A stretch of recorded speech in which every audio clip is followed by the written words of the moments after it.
Buenos días, soy William Montes, doctor del Centro de Investigación JRI, y hoy vengo a presentar el trabajo de Inline Characterization of Mining Slurries by Ultrasonic Velocity Profile, o UVP. En esta presentación conversaremos un poco de quiénes somos nosotros, el Centro de Investigación JRI, hablaremos de los problemas que se generan en transporte de pulpas mineras y cómo nosotros los abordaremos, que es vía instrumentalización. Adelantando un poco, esto se realiza por medio de sensores de ultrasonido, con los cuales nosotros generamos dos prototipos que mostraremos más adelante. Finalmente, cerraremos esta presentación con las aplicaciones que nosotros proyectamos para nuestro desarrollo. El Centro de Investigación JRI fue fundado en 2010 con la misión de acercar la investigación aplicada al mundo de la ingeniería. Hoy nos encontramos validados por Corfo para realizar actividades de investigación y desarrollo, y nos encontramos acreditados bajo la norma del INN, lo que garantiza la confiabilidad de nuestros resultados de laboratorio de caracterización de pulpas mineras. Hablando de pulpas mineras, para caracterizar completamente una pulpa minera, nosotros necesitamos determinar las variables que se encuentran listadas. Sin embargo, hoy nos vamos a preocupar solo de las dos primeras o destacadas. ¿Cómo se obtienen estas variables y por lo tanto se caracteriza una pulpa minera?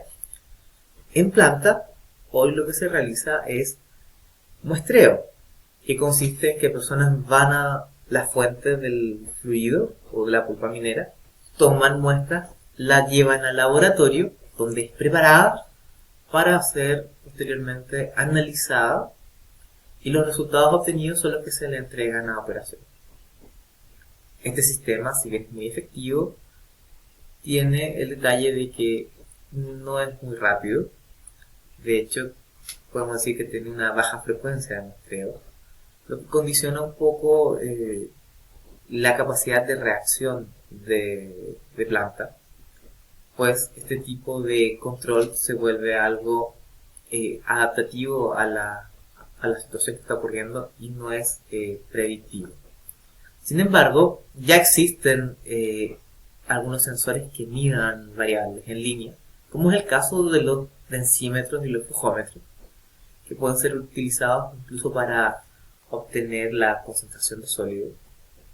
Sin embargo, estos son solo utilizables y aplicables en tuberías o presurizadas. Pero ¿qué es lo que pasa realmente en planta o cuáles son los espacios que tenemos que llenar?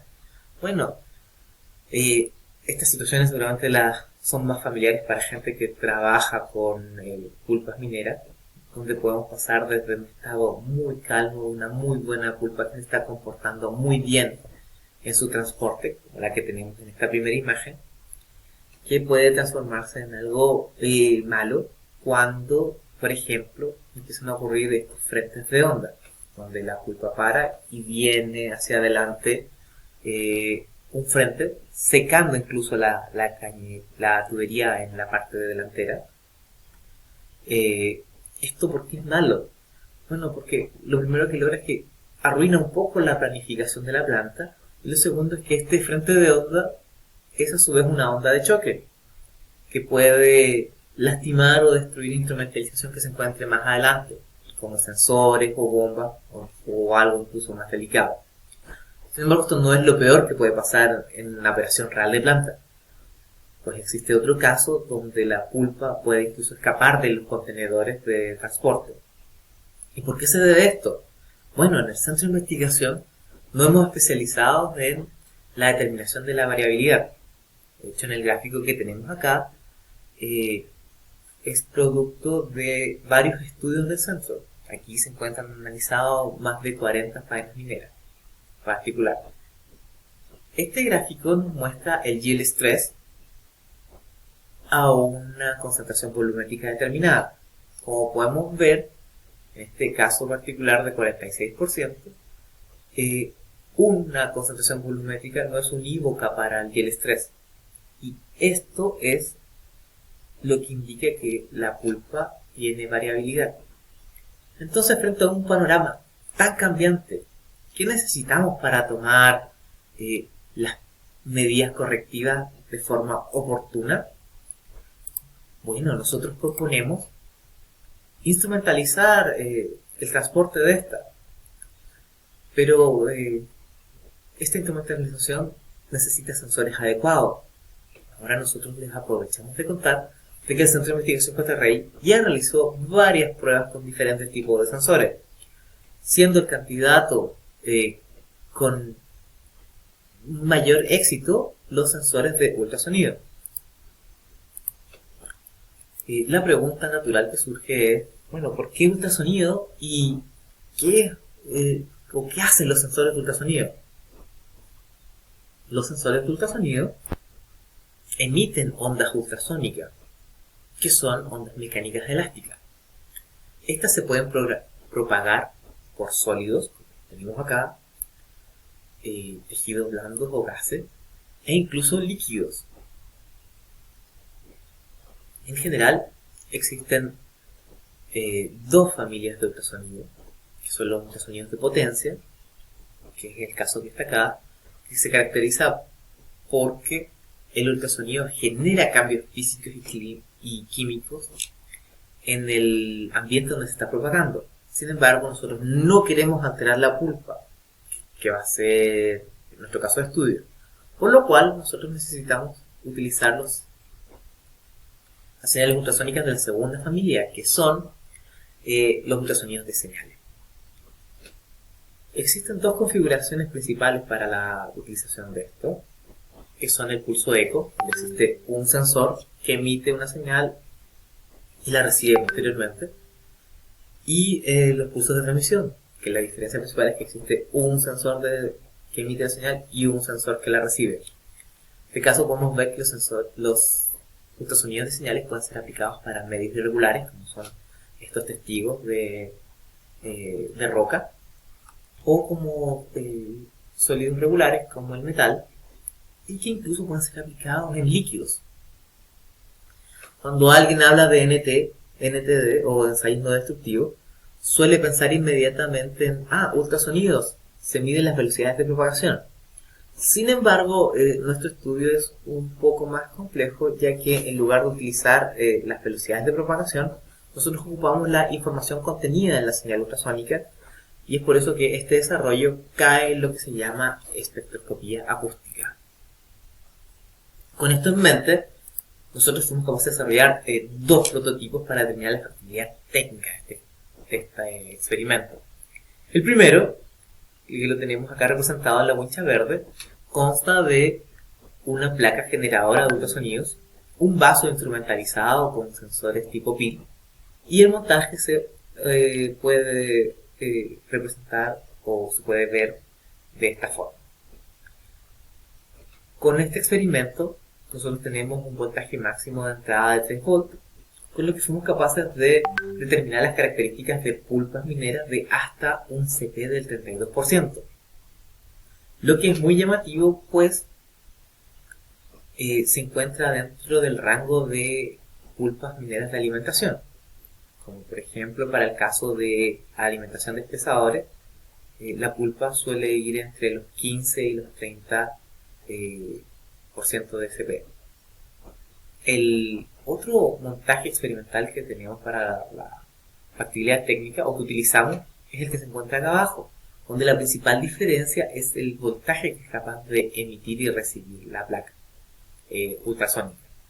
Como en este caso es mayor, afortunadamente eso impactó positivamente el CP máximo que podemos medir. En este caso fueron 60%, lo que también coincide con los CPs encontrados a la salida de los espesadores, que pueden ir entre 45 y 65%. Entonces, en principio, nuestra idea de la utilización de ultrasonido podría ser ocupado tanto para flujos de alimentación como flujos de salida. Entonces, a partir de esos dos pruebas de concepto, desarrollamos dos prototipos funcionales. El primero se caracteriza por la utilización de una canaleta de geometría cuadrada, como la que podemos observar acá, y sensores ultrasónicos, que en este caso utilizamos backing para mejorar la calidad de la señal, como el que tenemos aquí. Y con ello somos capaces de recopilar la señal ultrasónica que se encuentra representada en este gráfico.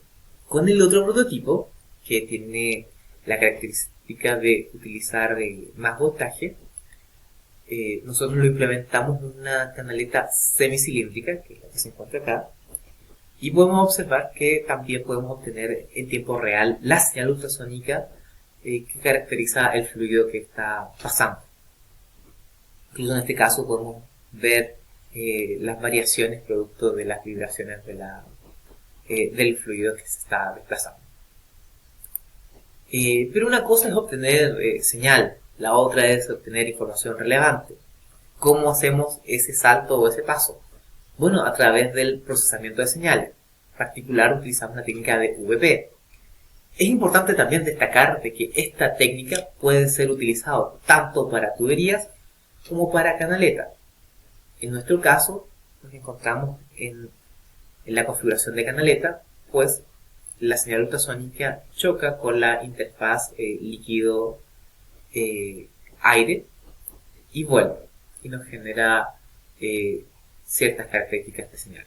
Entonces, ¿cómo lo hacemos? Bueno, enviamos la señal ultrasónica, la recogemos por nuestros sistemas de adquisiciones de datos y procesamos en función de las variaciones de frecuencia de las señales ultrasónicas en una región de interés, que es la que estábamos mencionando anteriormente. Una vez de que es la señal justo que el sensor empieza a entrar al fluido y vuelve a chocar con el final del líquido de interés. Que esta distancia corresponde a este tiempo, con lo cual nosotros, tras un pequeño procesamiento de señal, podemos obtener perfiles de velocidad. En este caso, pues, tenemos perfiles para un CP de 50% y 25% de ventanita. También es muy importante mencionar de que morfológicamente estos perfiles son parecidos a lo que se encuentran en la teoría, que podemos observar acá. Entonces, con nuestros sensores ultrasónicos ya tenemos la primera variable de interés que queremos explorar, que son los perfiles de velocidades. Con esto en mente, vamos a hablar un poco de las aplicaciones que nosotros proyectamos para nuestros desarrollos. Las variables que podemos recolectar con nuestro sensor ultrasónico son principalmente tres. El perfil de velocidades que les mostré recientemente. Luego, el porcentaje de sólidos. Esto lo obtenemos con los métodos clásicos de NDT, determinando las velocidades de propagación de los ultrasonidos en el fluido, que en este caso sería la burbuja minera. Además, la teoría de VP nos indica que a partir del perfil de velocidades es posible determinar la relojía tras un segundo análisis de señal. Con estas tres nuevas características que podemos obtener, nosotros proponemos que estas pueden ser aplicadas tanto como para cerrar balances, ya que tenemos la configuración de velocidades en transporte. Además, si nosotros pudiéramos observar las variaciones de estas curvas de velocidades, podríamos en principio detectar cuando se empiecen a generar los estancamientos en las líneas de transporte. Finalmente, además de determinar los posibles estancamientos, podemos también determinar por medio de la otra última variable que tenemos, que es la relojía, las características reológicas de la pulpa que se está transportando, lo que puede ser muy útil para la distribución de relaves, por ejemplo, en los depósitos finales. Además, conociendo las velocidades generales del transporte que ocurre en el transporte, nosotros también podemos determinar o tener ideas sobre el desgaste de materiales.